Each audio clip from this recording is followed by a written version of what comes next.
Bom dia, estamos aqui apresentando o trabalho e volatilidade das ações de valor e crescimento dos Estados Unidos no período 2009 e 2021. O trabalho foi endereçado para a seção de finanças e apressamento de ativos. Os autores são Pedro Vatanian, Rafael Abismusa e Álvaro Alves de Moura Júnior. E avançando aqui para a nossa introdução, durante o período selecionado, entre 2009 e 2021, portanto, entre a crise do subprime e a crise da Covid, depois da sua leve recuperação, houve uma larga vantagem das ações de crescimento sobre as ações de valor quando analisado o retorno absoluto. E essa vantagem, ela contraria a pesquisa financeira voltada às ações, que sempre indicou a vantagem das ações de valor sobre as ações de crescimento. E aí fazemos a referência ao trabalho de Fama e Friend. Durante esse período selecionado para pesquisa, houve a implementação de uma política monetária não convencional e que teve como principal medida adotada o quantitative easing, consistente na compra de títulos públicos com maturity alongada, que voltava, portanto, à supressão dos vértices longos da curva de juros com o efeito de estimular a economia, além, é claro, da medida de forward guidance. E, curiosamente, o próprio Andrew Bailey, que é o governador do Banco da Inglaterra, afirmou recentemente que ainda não é todos os efeitos do quantitative easing ainda não são conhecidos pelo mercado, pelos estudiosos e até pelos bancos centrais.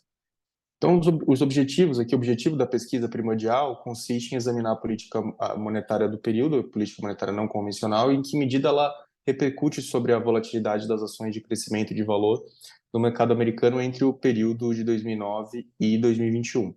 E aí, obviamente, o problema também de que maneira os efeitos dessa política monetária impactam a volatilidade das ações de crescimento e valor no período.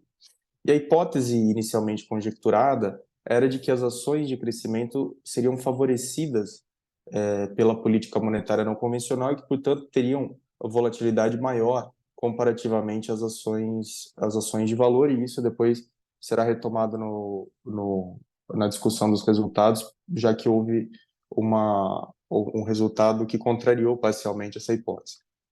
A justificativa, então, do trabalho, ela diz respeito à relevância do mercado acionário e no período em que a política monetária não convencional foi introduzida e efetivada, e o forte crescimento das ações de tecnologia durante o período.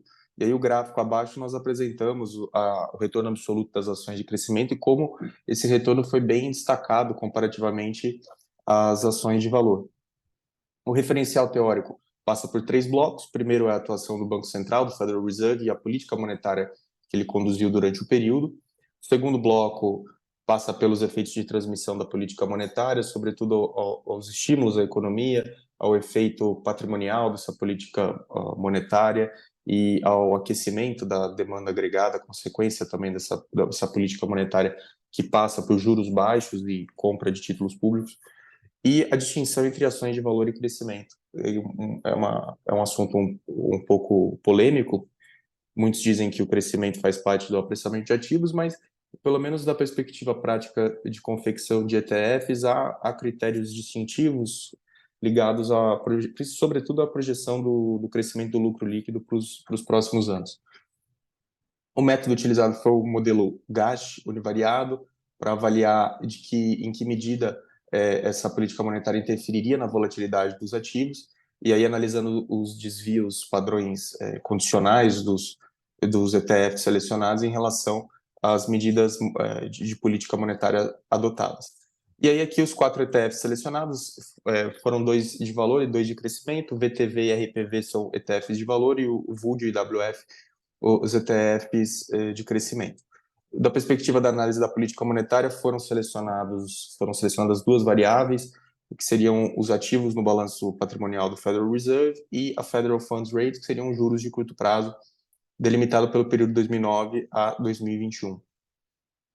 Os resultados nos levaram a refutar parcialmente a hipótese conjecturada, mas foi possível confirmar pesquisas precedentes que mostram aí o resultado, o impacto da política monetária sobre as ações, sobre o mercado acionário como um todo, e foi possível constatar picos de volatilidade em momentos importantes de adoção de medidas de política monetária pelo Federal Reserve, seja por anúncio de aumento na compra de ativos, paralisação, redução do balanço, redução dos ativos no balanço do Fed, ou por sinalização de aumento na taxa de juros ou manutenção na taxa de juros de curto prazo. E aí o que foi contrariado parcialmente em relação à hipótese é o fato de que os ETFs de valor demonstraram uma sensibilidade maior comparativamente aos ETFs de crescimento. Fora essa constatação, é fato que a pesquisa vem confirmada por estudos precedentes, aí citamos aqui Rigobot-Isaac, Eman Fletcher e Bernanke e Kuttner. As considerações finais é que, exceto que essa volatilidade nos desvios padrões condicionais sofre repercussões advindas das medidas de política monetária, mas ainda é difícil reconhecer que esse seja o único fator causal para explicar essa volatilidade. E ainda que os resultados também confirmem parcialmente a hipótese conjecturada de início, é importante que futuras investigações se debrucem sobre a ampliação do número de variáveis, portanto, a coleta de outras variáveis que também possam explicar os fenômenos constatados durante o período.